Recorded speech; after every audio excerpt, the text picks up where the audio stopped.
Offre à l'Éternel un sacrifice de bonne odeur. La Bible nous enseigne que nous ne pouvons pas nous présenter devant Dieu pour recevoir notre bénédiction les mains vides.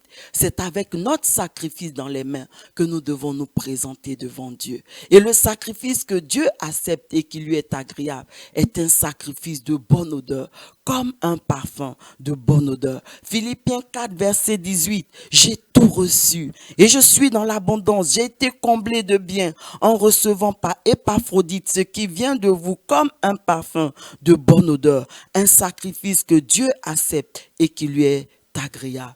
Amen. C'est pourquoi, dans l'ancienne alliance, le peuple d'Israël offrait à l'Éternel, en plus des sacrifices, du parfum de bonne odeur. Mais regardez, l'autel des parfums sur lesquels le peuple offrait à l'Éternel, ce parfum de bonne odeur se trouvait dans le lieu très saint du tabernacle, en face de l'arche de l'alliance. Exode 40, verset 5.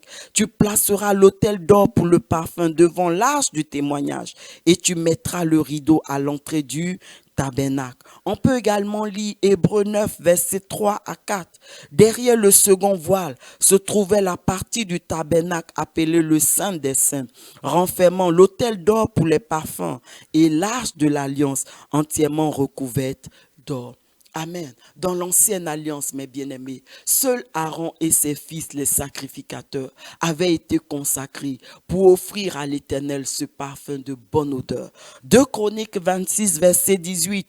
Homme courageux qui s'opposait au roi Osias et lui dit: tu n'as pas le droit, Osias, d'offrir des parfums à l'Éternel.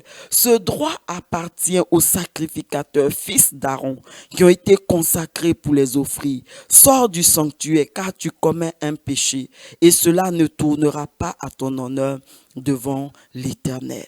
Amen. Et les sacrificateurs brûlaient quotidiennement devant l'Éternel le parfum de bonne odeur lorsqu'ils préparaient et arrangeaient les lampes du chandelier qui ne s'éteignaient jamais. C'était une loi perpétuelle pour les enfants d'Israël. Exode 30, versets 7 à 8.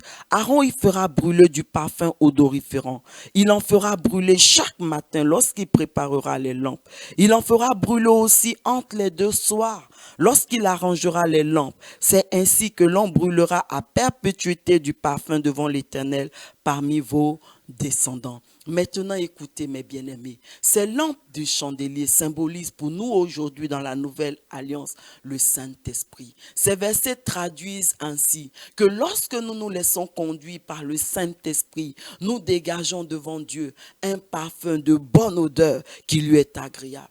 Par conséquent, tout sacrifice que nous apportons à Dieu, conformément à sa volonté, sous la conduite du Saint-Esprit, est comme un parfum de bonne odeur que Dieu agrée. En d'autres mots, notre sacrifice d'obéissance à Dieu est un sacrifice de bonne odeur. Mais regardez, pour accéder au lieu très saint, pour offrir ce parfum de bonne odeur à l'Éternel, il y avait tout un cheminement. Le sacrificateur, en effet, devait traverser le parvis où se faisait la purification, ce qui correspond pour nous aujourd'hui dans la nouvelle alliance à une vie de sanctification.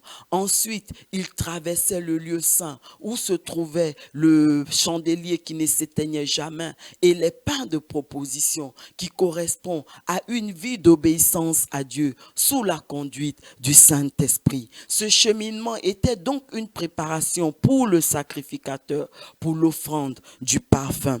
Ainsi, seules les personnes qui mènent une vie d'obéissance à Dieu et de sanctification sous la conduite du Saint-Esprit sont en mesure d'entrer dans le lieu très saint pour offrir à l'Éternel leur parfum de bonne odeur. Ézéchiel 20, verset 41.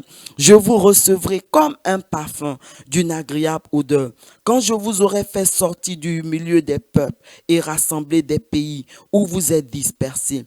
Et je serai sanctifié par vous aux yeux des nations. Amen. Et on l'a vu un peu plus haut. Seuls les sacrificateurs dans l'ancienne alliance étaient autorisés à parcourir ce chemin pour entrer dans le lieu très saint et offrir à l'Éternel du parfum de bonne odeur. Et ce que je trouve extraordinaire dans la nouvelle alliance, Dieu a consacré chacun d'entre nous pour que nous puissions entrer dans le lieu très saint pour lui offrir, nous aussi, notre parfum de bonne odeur. Alors, peu importe la mauvaise situation dans laquelle nous sommes, si nous nous laissons conduire par le Saint-Esprit, nous pouvons nous aussi offrir à l'Éternel un parfum de bonne odeur. Souvenez-vous de cette femme prostituée qui a répandu sur les pieds de notre Seigneur Jésus son parfum de grand prix. En Luc 7, versets 44 à 50, puis, se tournant vers la femme, il dit à Simon, vois-tu cette femme? Je suis entré dans ta maison et tu ne m'as point donné d'eau pour laver mes pieds. Mais elle les a mouillés de ses larmes et les a essuyés avec ses cheveux. Tu ne m'as point donné de baiser, mais elle, depuis que je suis entré, elle n'a cessé de me baiser les pieds. Tu n'as point versé d'huile sur ma tête, mais elle a versé du parfum sur mes pieds. C'est pourquoi je te le dis, ses nombreux péchés ont été pardonnés, car elle a beaucoup aimé. Mais celui à qui on pardonne peu, aime peu.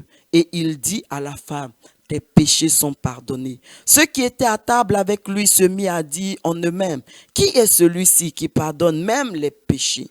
Mais Jésus dit à la femme, ta foi t'a sauvée, va en paix. Amen. Cette femme prostituée était très éloignée de Dieu du fait de la vie qu'elle menait.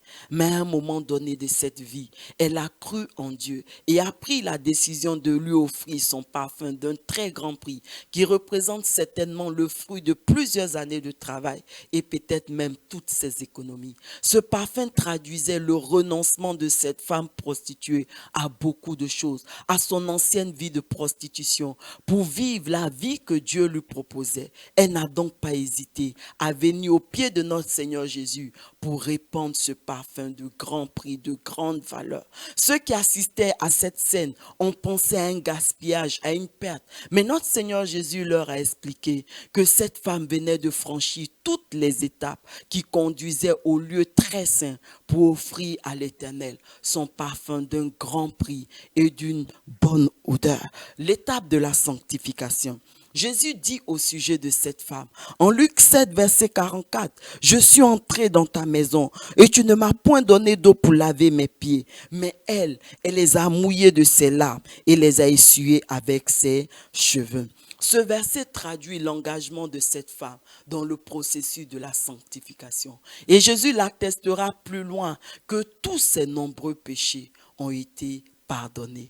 Ensuite, l'étape de la conduite par le Saint-Esprit. Jésus dit également au sujet de cette femme qu'elle s'est laissée conduire par le Saint-Esprit. En Luc 7, verset 46, « Tu n'as point versé d'huile sur ma tête, mais elle a versé du parfum sur mes pieds. » Amen. Et parce qu'elle s'est laissée conduire par le Saint-Esprit, cette femme prostituée a été en mesure d'entrer dans le lieu très saint pour offrir à l'Éternel son parfum de grande valeur et de bonne odeur qu'il a agréé. Cette femme a été ainsi sauvée et a partagé la gloire de notre Seigneur Jésus jusque dans l'éternité. Luc 7, verset 47 à 50, c'est pourquoi je te le dis, ses nombreux péchés ont été pardonnés car elle a beaucoup aimé.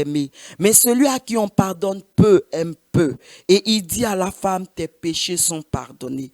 Ceux qui étaient à table avec lui se mirent à dire en eux-mêmes, qui est celui-ci qui pardonne même les péchés? Mais Jésus dit à la femme, ta foi t'a sauvée, va en paix. On peut également lire Matthieu 26, verset 13. Je vous le dis en vérité, partout où cette bonne nouvelle sera prêchée dans le monde entier, on racontera aussi en mémoire de cette femme ce qu'elle a fait. Amen. Si toi aussi, tout comme cette femme, tu désires offrir à l'Éternel un parfum de bonne odeur et de grande valeur, tu peux maintenant faire avec moi cette prière. Saint-Esprit, conduis-moi afin que je vienne chaque jour offrir à l'Éternel un parfum de grande valeur et de bonne odeur, un sacrifice de bonne odeur qu'il accepte et qui lui est agréable.